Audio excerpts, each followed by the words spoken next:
প্রিয় দর্শক, আমরা আছি রাজশাহীর চারঘাট উপজেলার হলদিয়াগাছি গ্রামে। এখানে একজন সফল বেদানা চাষী শুভ ইসলাম, তার সঙ্গে কথা বলতে চাই। আমরা একটু জানতে চাই শুরুতেই আপনার কাছে যে এই বেদানা বাগানের পরিকল্পনা করলেন কেন আপনি? আচ্ছা, এটা আমি প্রথমে একটা ইন্ডিয়া থেকে একটা চারা নিয়ে আসি। একটা নিয়ে আসি দেখি যে এরকম ৬-৭ কেজি প্রোডাকশন আসে ১ বছরের মাথায়।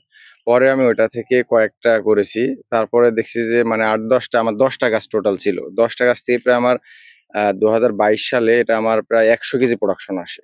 তারপরে আমি ওখান থেকে কলম করে নিয়ে এসে আমি এর বাণিজ্যিক বাগানটা স্টার্ট করছি আরকি। এখন এই বাগানে কি পরিমাণ গাছ আছে?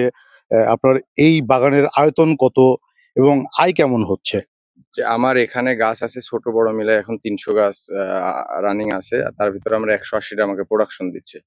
তবে আলহামদুলিল্লাহ আপনারা সবাই দেখতে পাচ্ছেন যে একেকটা গাছে তো আমার ১০ কেজি করে আনার ধরে আছে। তো আমি যদি ৳৩০০ মূল্যেও বিক্রি করি তাও একেকটা গাছে ৳৩,০০০ প্রোডাকশন আসবে ইনশাআল্লাহ। সংসার কেমন চলছে এই আয় দিয়ে? নাকি আরো বাড়তি কিছু করতে হয়, বা এখানে অন্য কারো কর্মসংস্থানের সুযোগ হয়েছে কিনা?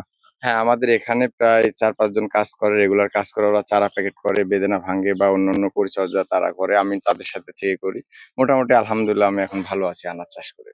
ধন্যবাদ আপনাকে।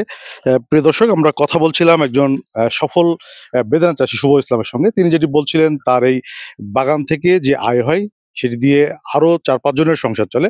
পাশাপাশি তিনি তো নিজেই স্বাবলম্বী হয়েছেন। তো এই ছিল বাংলাদেশ প্রতিদিনের দর্শকদের জন্য বেদানা বাগান থেকে আমার কাছে সর্বশেষ।